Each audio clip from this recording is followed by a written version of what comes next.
تلک الرسول فضلنا بعضهم علی بعض۔ مسلمان دیکھ اس بات کو بھی، نبی پاک علیہ السلام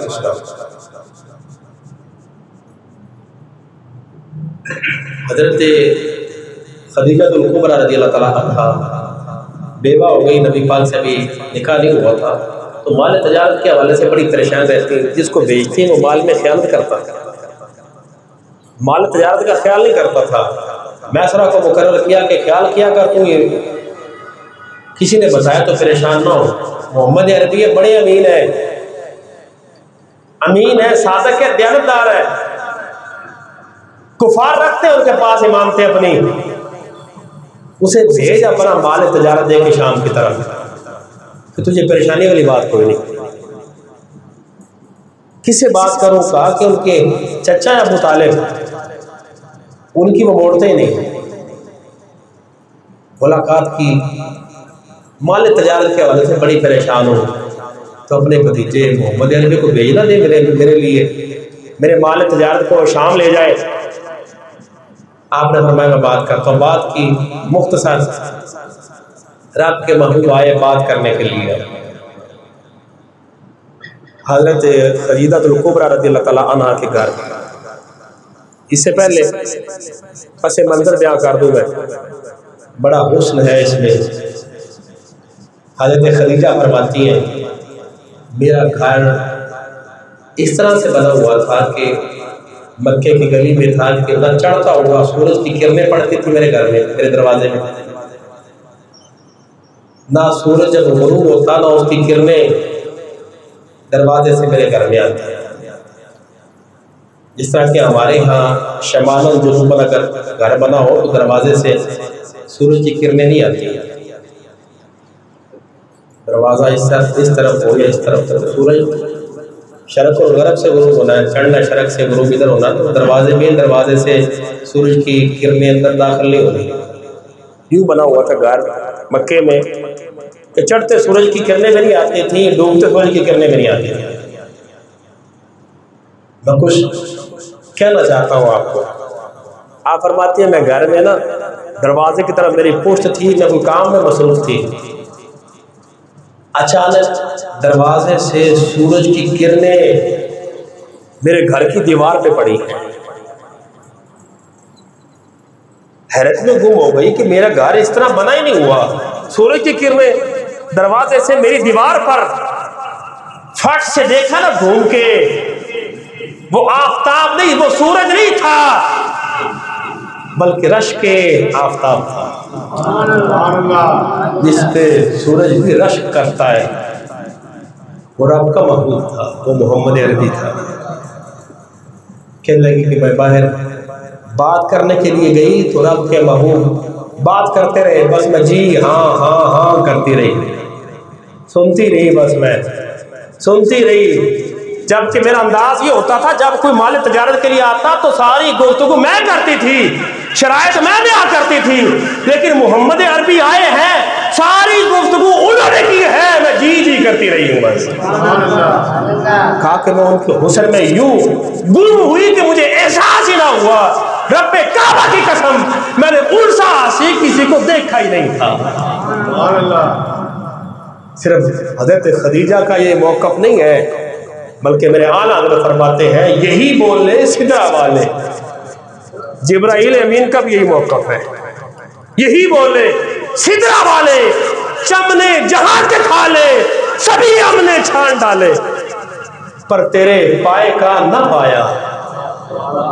حضرت جبریل فرماتے ہیں کہ میں نے 1,24,000 انبیاء کے پاس، رسولوں کے پاس میں گیا ہوں رب کا پیغام لے کر، یہی بولے سدرا والے، چمنے جہاں کے تھالے سبھی ہم نے چھان ڈالے، پر تیرے پائے کا نہ پایا، تجھے یک نے یک بنایا، تجھے حمد ہے خدایا، تجھے حمد ہے خدایا۔ کہا کہ میں گفتگو کرتی تھی، آج میں ان کی سنی جا رہی ہوں، بس خاموش ہوں، جی ہاں کے سوا کوئی جملہ ہی نہیں ہے۔ کیسے ہوتا؟ میرے اعلیٰ حضرت فرماتے ہیں تیرے آگے یوں دبے لچے فصحا عرب کے بڑے بڑے کوئی جانے کے منہ میں زبان نہیں، کہا نہیں بلکہ بدن میں جا نہیں ہے۔ فرماتی ہیں ان کی باتیں اتنی خوبصورت تھیں، میں نے کچھ کہا ہی نہیں، بس سنتی رہی۔ تو نے کیا سننا تھا؟ رب کا بھی یہی انداز ہے۔ رب فرماتا ہے قل هو اللہ احد، اے میرے محبوب میں اپنی توحید کا اعلان کر رہا ہوں، لیکن تو اپنی زبان سے کہہ دے سبحان اللہ۔ کل کہہ کے بھی بات اپنی منہ سے تیرے سنی، کتنی ہے گفتگو اللہ کو پسند تیری۔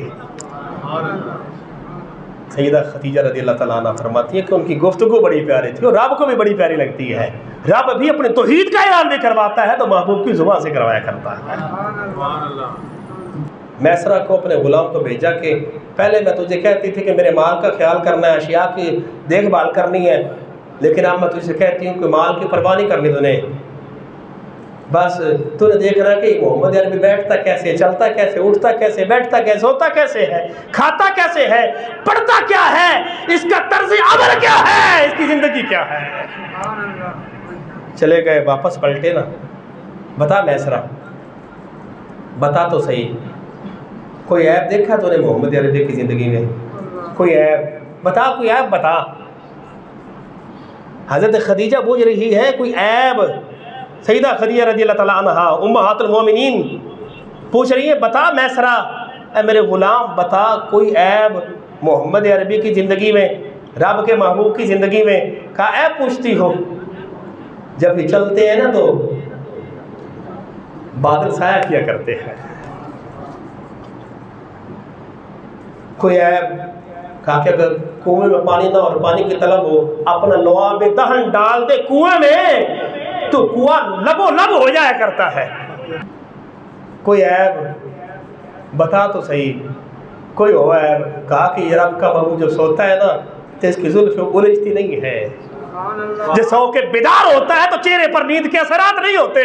کہا اس رب کے محبوب کے چہرے منہ مقدس سے کبھی سمل آئی نہیں ہے، جب بھی آئی ہے خوشبو آئی ہے۔ کہا ناقدین کی منڈی لگا دو، رب کے محبوب کے سر کے بالوں سے پاؤں کے ناخن تک وہ دیکھتے رہیں، ناقدین ہو، وہ ناقدین مر تو سکتے ہیں، محمد عربی میں عیب نہیں نکال سکتے۔ تاریخ اگر ڈھونڈے گی ثانی محمد، ثانی تو بڑی چیز ہے، سایہ نہ ملے گا۔ وہ کمال حسن حضور ہے کہ گمان نقص جہاں نہیں، وہی پھول خار سے دور ہے، وہی شمع ہے کہ دھواں نہیں۔ اس انداز کو بھی پرکھ نبی پاک علیہ السلام کی